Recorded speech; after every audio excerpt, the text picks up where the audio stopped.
Us on your lunch hour today. Today we're going to talk about mixed use centers and climate friendly areas.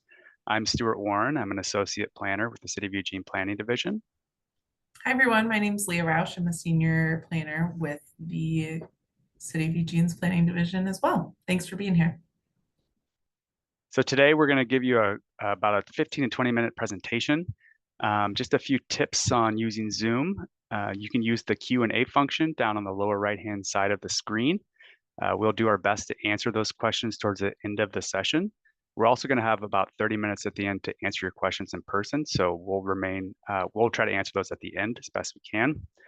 And as a reminder, this session will be recorded and posted to Engage Eugene.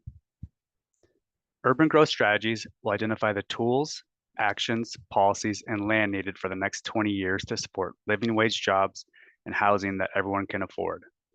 Building off the years of planning and community engagement through Envision Eugene, urban growth strategies will evaluate the need for housing, jobs, parks, and infrastructure, schools, and as well as what tools can help Eugene to grow more efficiently. This work will result in studies of what land is available in Eugene, updates to the Envision Eugene Comprehensive Plan and other adopted city plans, and land use regulations, a parcel-specific land use designation map, and an evaluation of whether there's enough land or we need more, and we'll evaluate whether we can expand the urban growth boundary. Today, we'll go through some of those components in a bit more detail.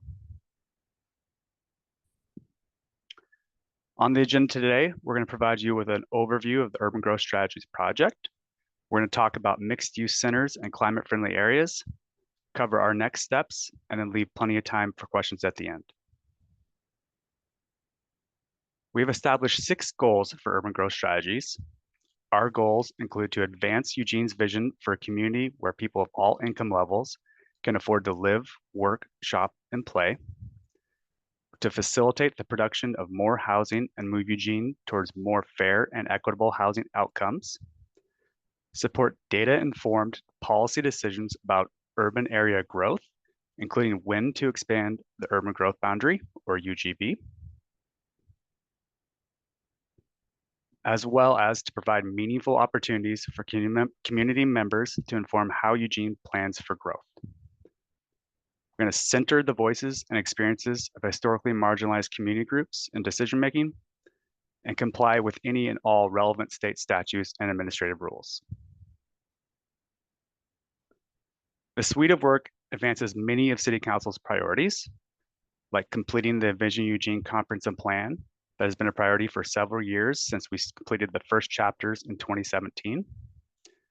Since then, the City Council approved the Housing Implementation Pipeline, which is a 5-year internal work plan to advance key housing priorities across city teams.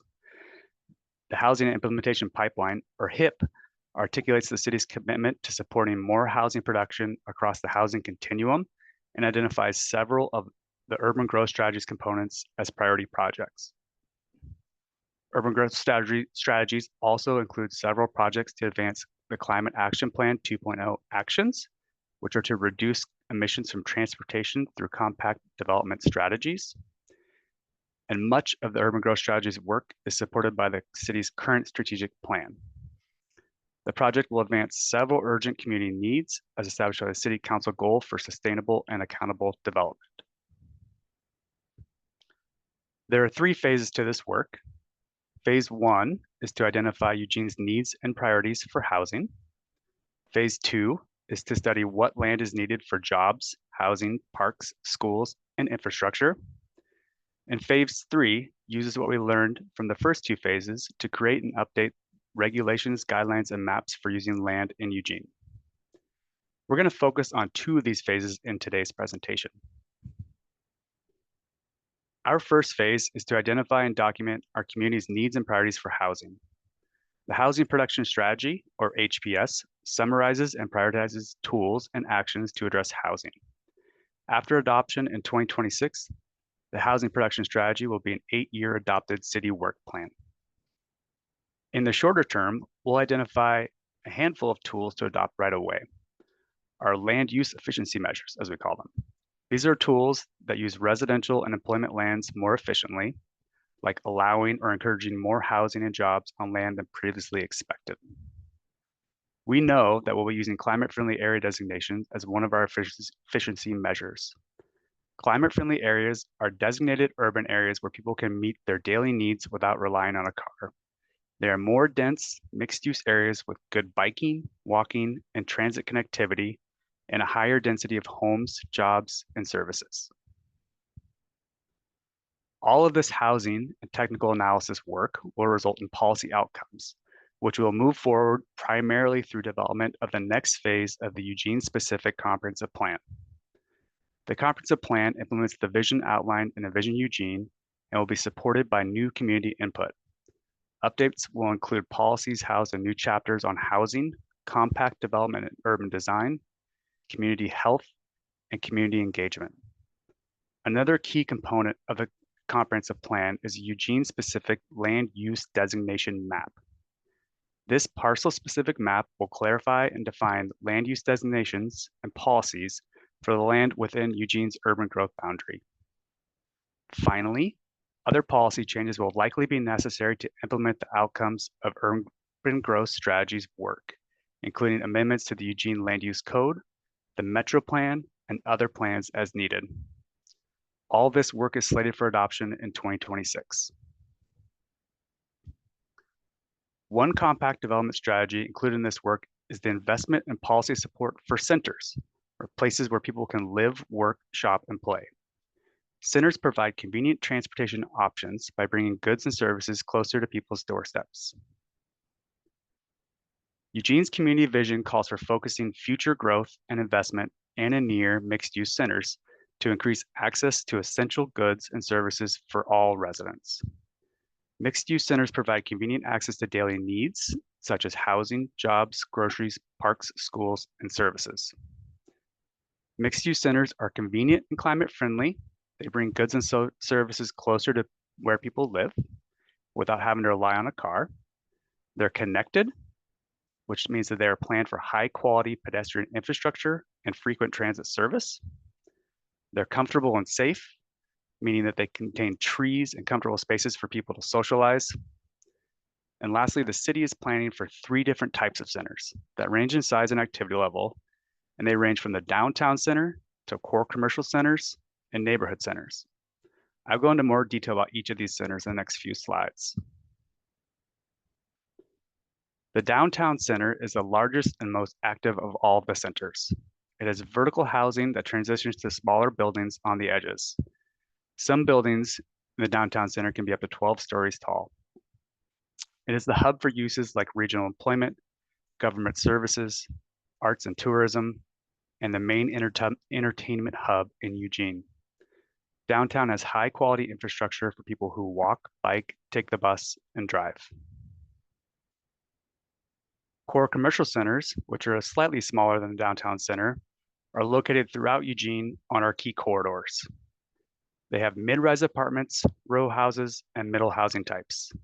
They're generally surrounded by lots of housing, and some have housing right inside the center.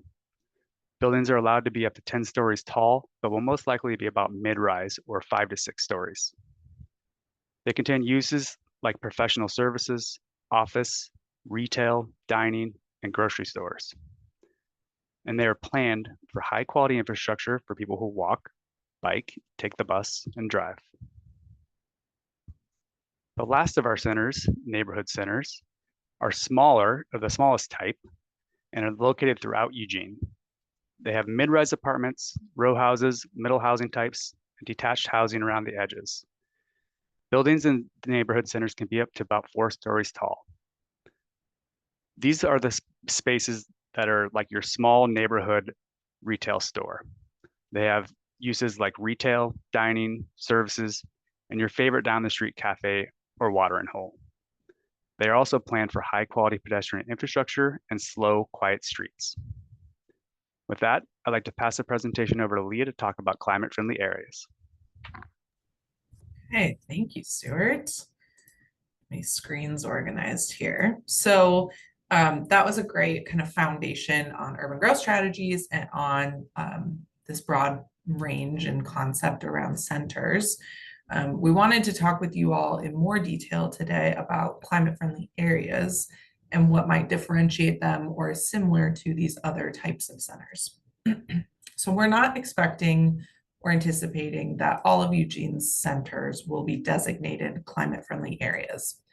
Climate-friendly areas are a really specific kind of regulatory type of center that's directed by state administrative rules.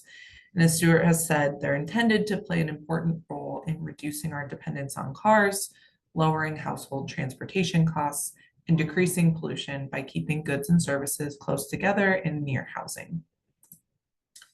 So what is a climate-friendly area? So as I said, it's intended to be an area where most people can meet their daily needs without relying on a car. So they're envisioned by state rule as a type of mixed-use center with plenty of jobs, services, and high-density housing, as well as great walking, biking, and transit infrastructure.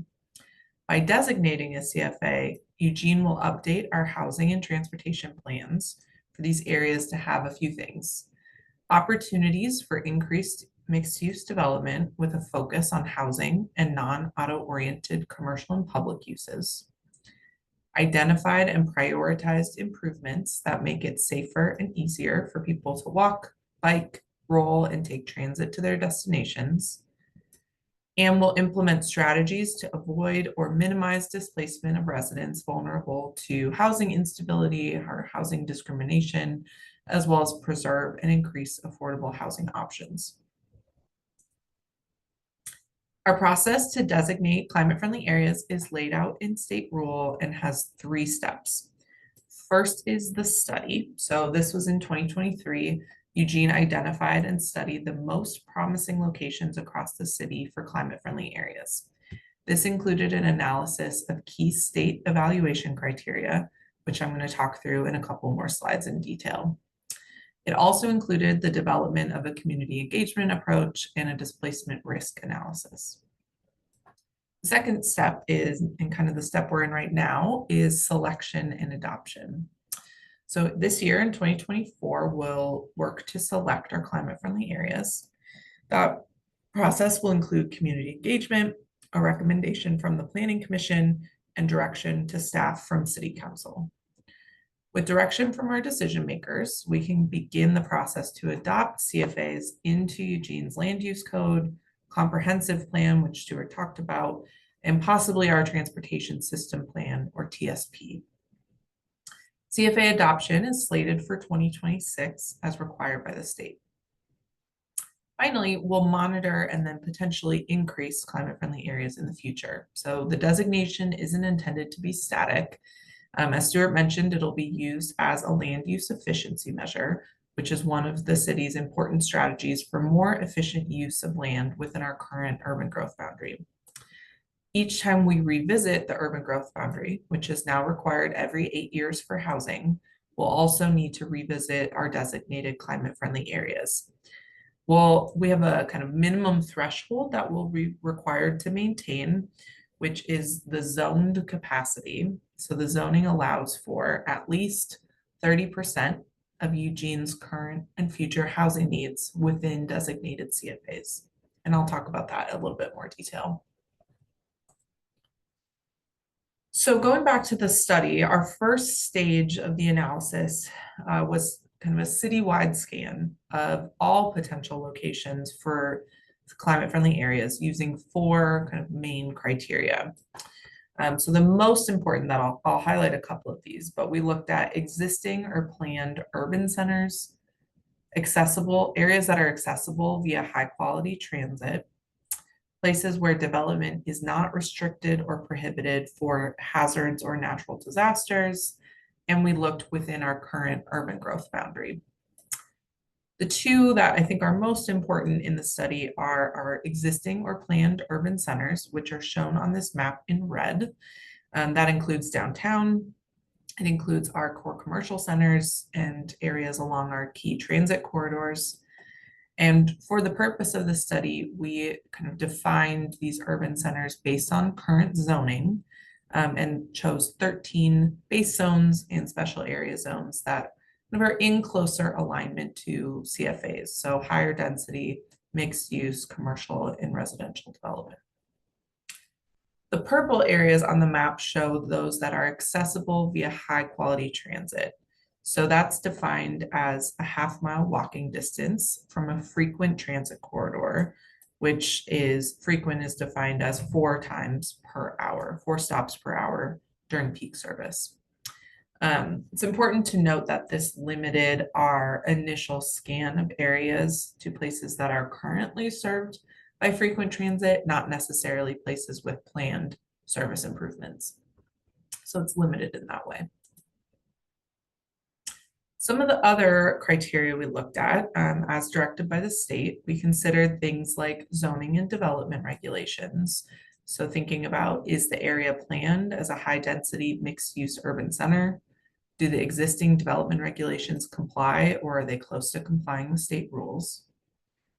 Looking at the capacity for current and future housing. So I mentioned we're required to meet a threshold of 30% of our current and future housing need within designated CFAs, and to maintain that moving forward.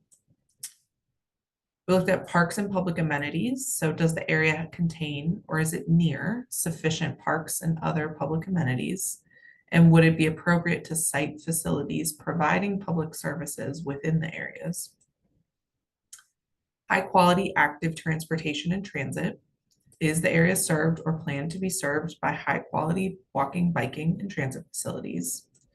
And to assess that, we worked closely with the city's transportation planners and with the Lane Transit District to kind of understand current and planned facilities and services.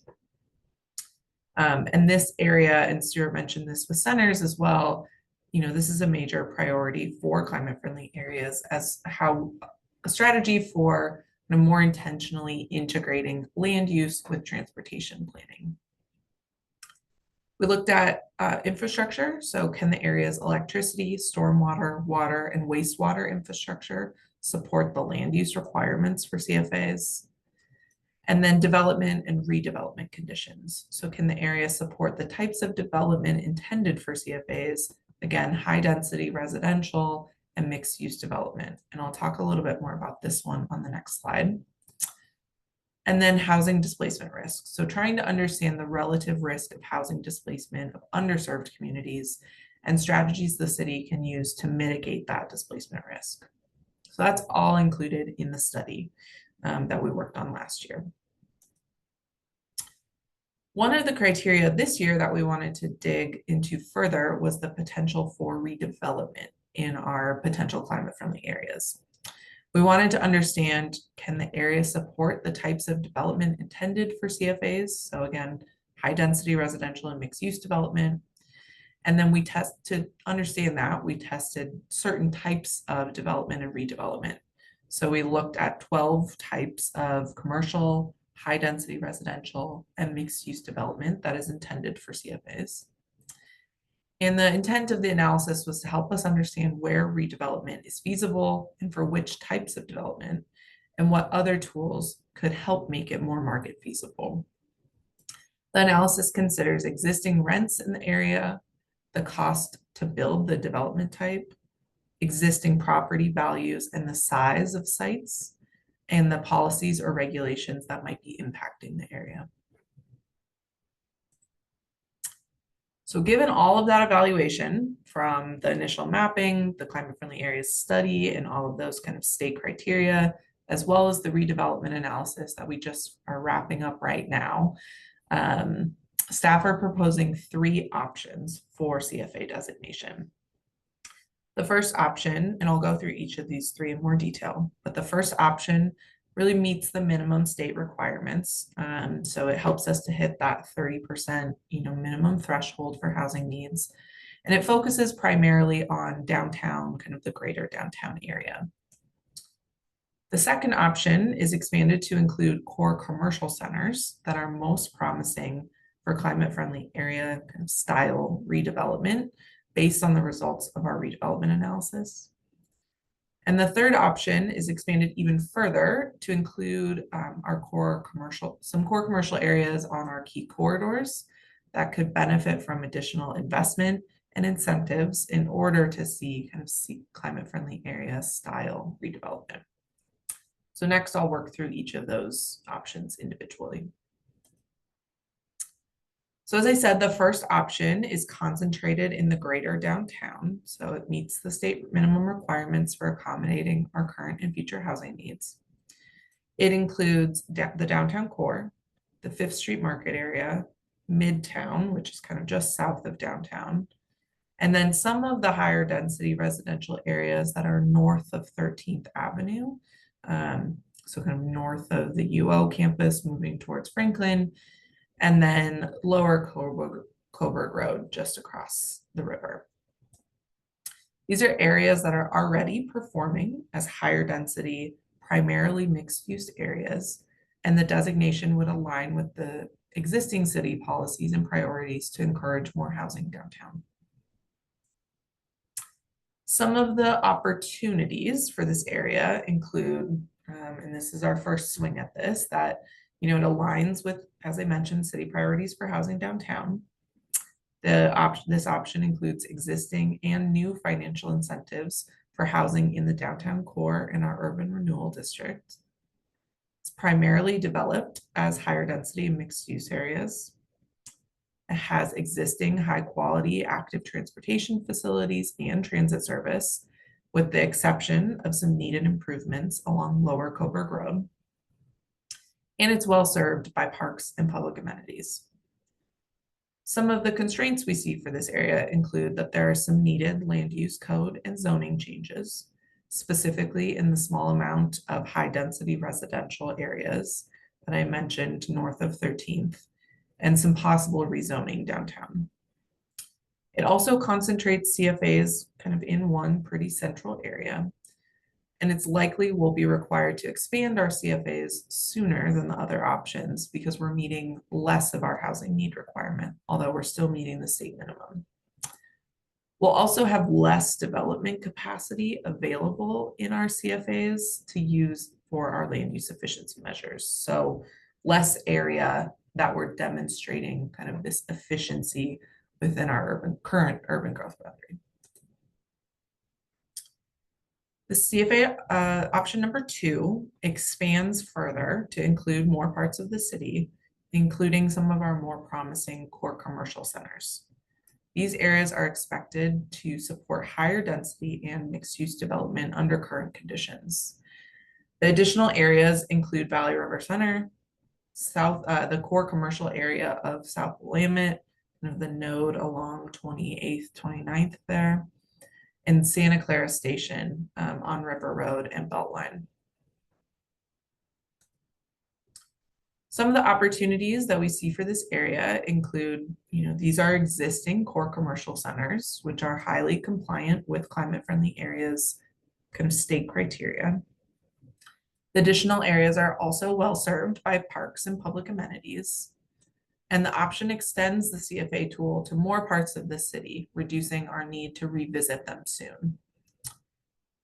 This option also includes core commercial centers along several key corridors that are targeted for future transit improvements, including River Road and Lower Coburg Road.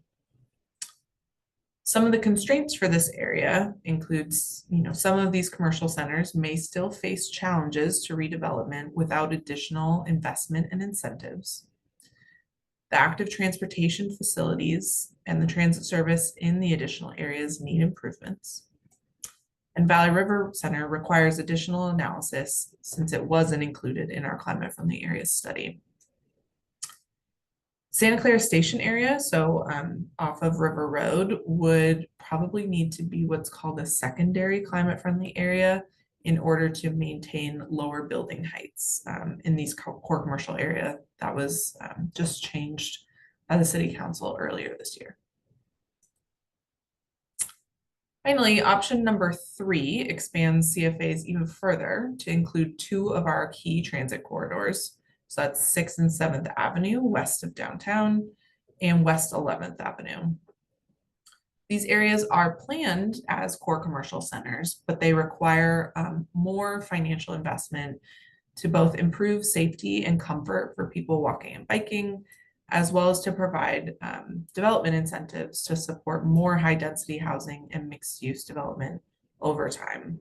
And that coming out of the redevelopment analysis showed in order to see the type of kind of CFA style redevelopment we want, these areas would need some support to get the market to build that type of development.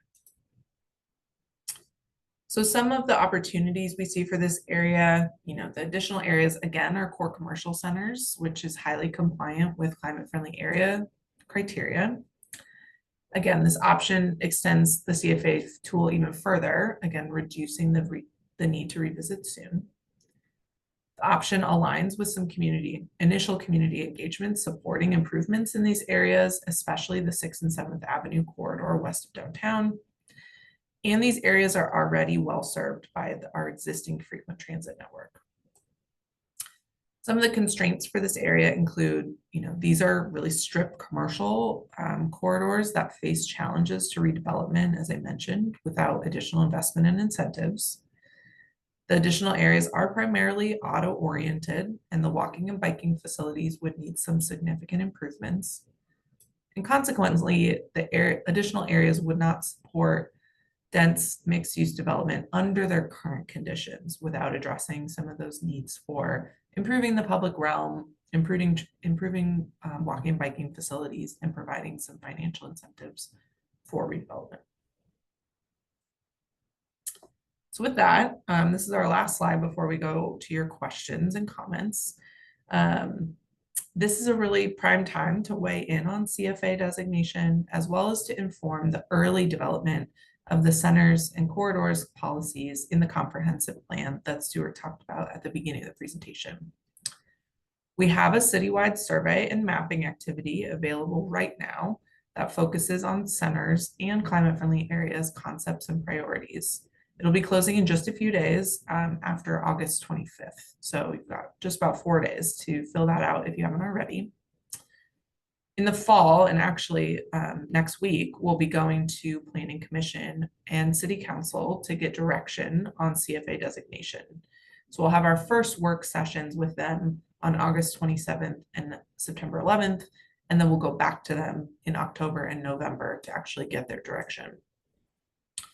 In 2025, when we have our areas kind of generally identified, we'll focus on the technical work we need to do to implement climate-friendly areas. So that'll include drafting comprehensive plan policies related to centers and key corridors more broadly, looking at our strategies to mitigate any potential housing displacement, completing what's called a multimodal transportation gap analysis for CFAs, which really just considers and identifies the needed improvements for people walking, biking, and taking transit. And then any changes we need to make to our existing policies. So our land use code, our comprehensive plan, any amendments or changes we need to prepare to get ready for climate-friendly areas adoption by City Council. I already dropped the link to the Urban Growth Strategies webpage, but you can keep track of urban growth strategies there, or ways to further engage through our Engage Eugene page, which Stuart may have just dropped in to the chat. And then you can also scan the QR code on the page to get there as well. Okay, with that, those are the slides we have for you. I'm gonna stop sharing my screen and we will go to any questions you all have for us. If you want to put that in the Q&A, that's the easiest place, or you can raise your hand and we will kind of allow you to talk so you can verbally ask your question.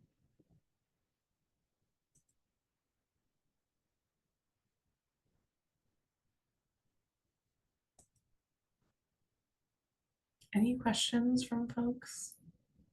That was a thorough presentation here. Okay, so Kim said West 11th has a lot of old commercial buildings. That is right. West 11th does have a lot of older commercial buildings. The intention and the follow-up being, is there a plan for a future mixed use?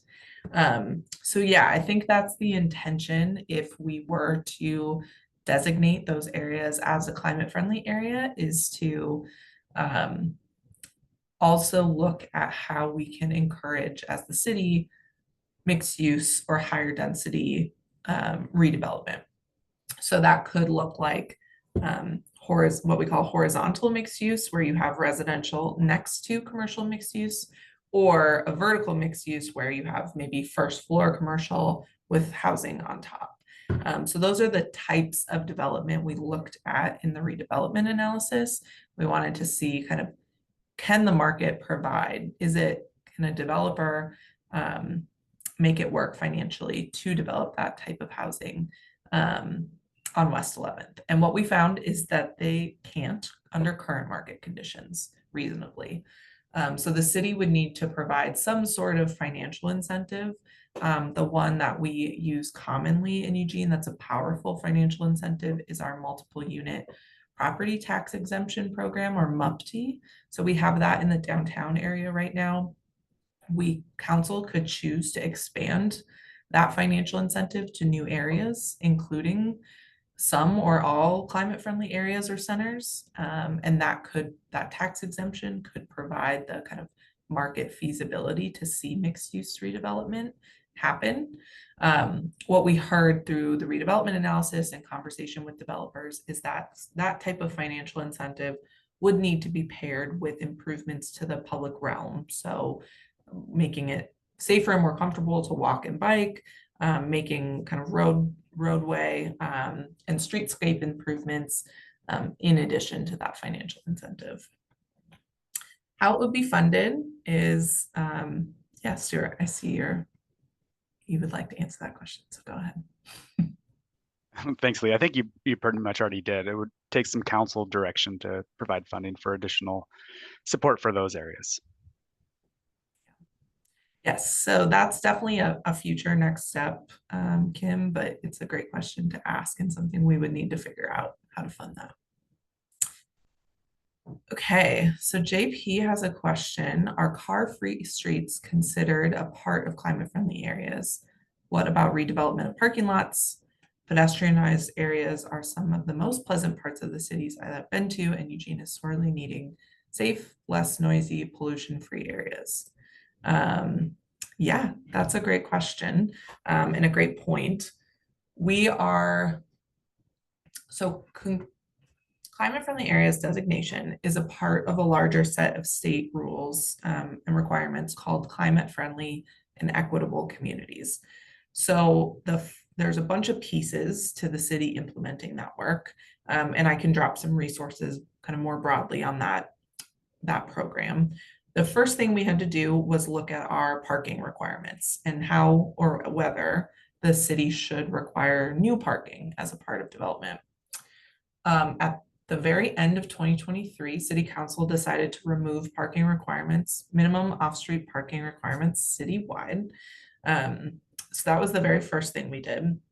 Climate-friendly areas, I should back up and say that parking reform work is more inclusive than that. It looks at electric vehicle charging facilities and what we require for new parking.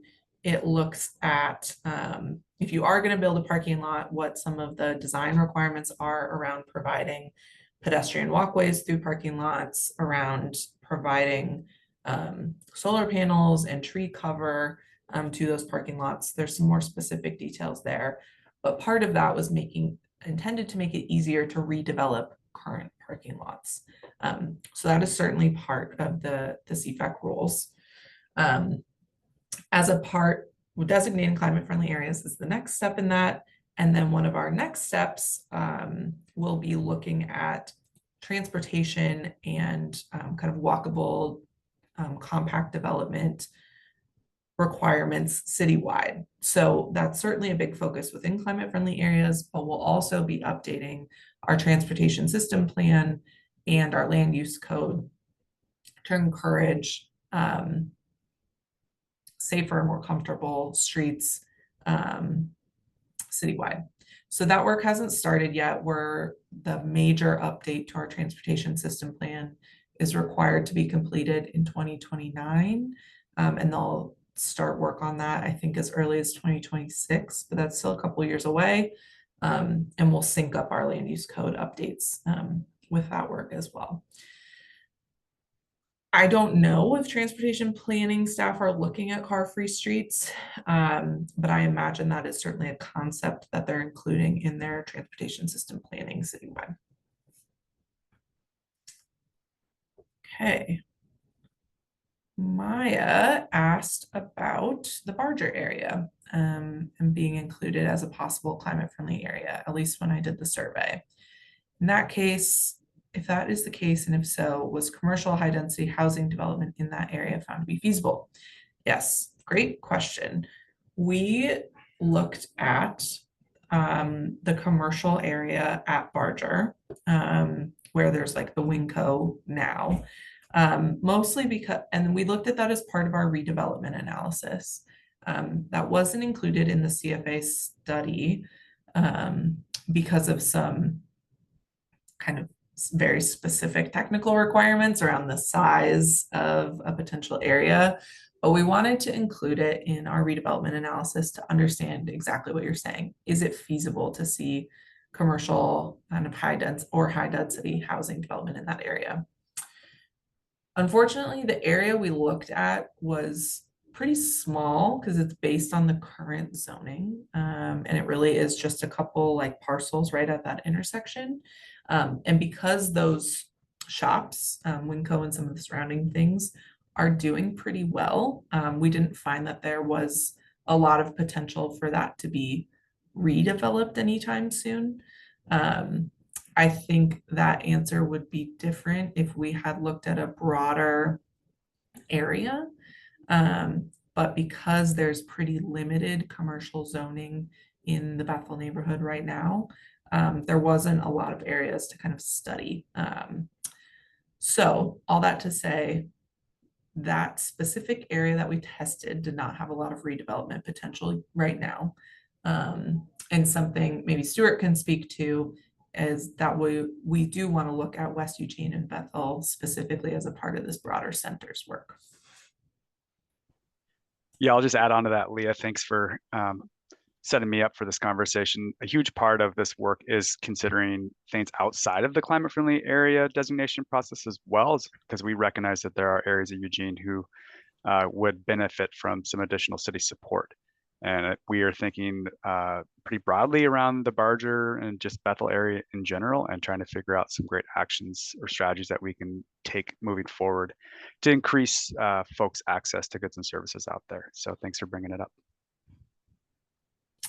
Yeah, we'll also add, I failed to mention this, that Highway 99 is one of the areas we did consider as a part of the CFA study. It is zoned similarly to these other places and has frequent transit.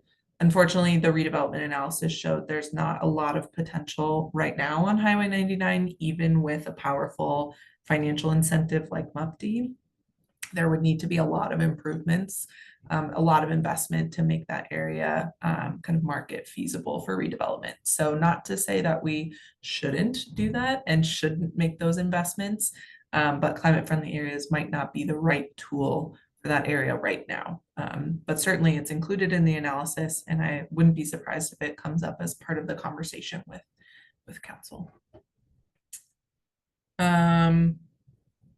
Maya said, big lots along Barger and Rite Aid on Royal are both closing to my understanding. So we will have some empty commercial areas soon. Okay, so the Royal node is different than what we looked at for the on Barger. I think. So I'm not looking at a map right now, but Stuart, you can correct me. But that's good to know, Maya. And we didn't include that in our initial study, but that doesn't mean we can't take a look at that area to try and better understand redevelopment potential.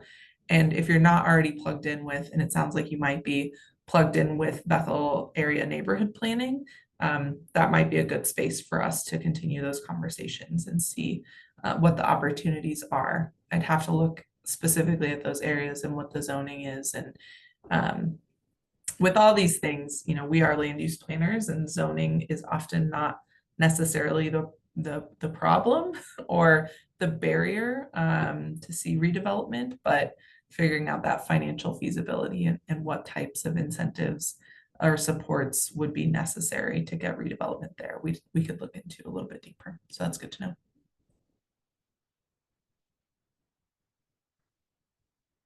Any other questions?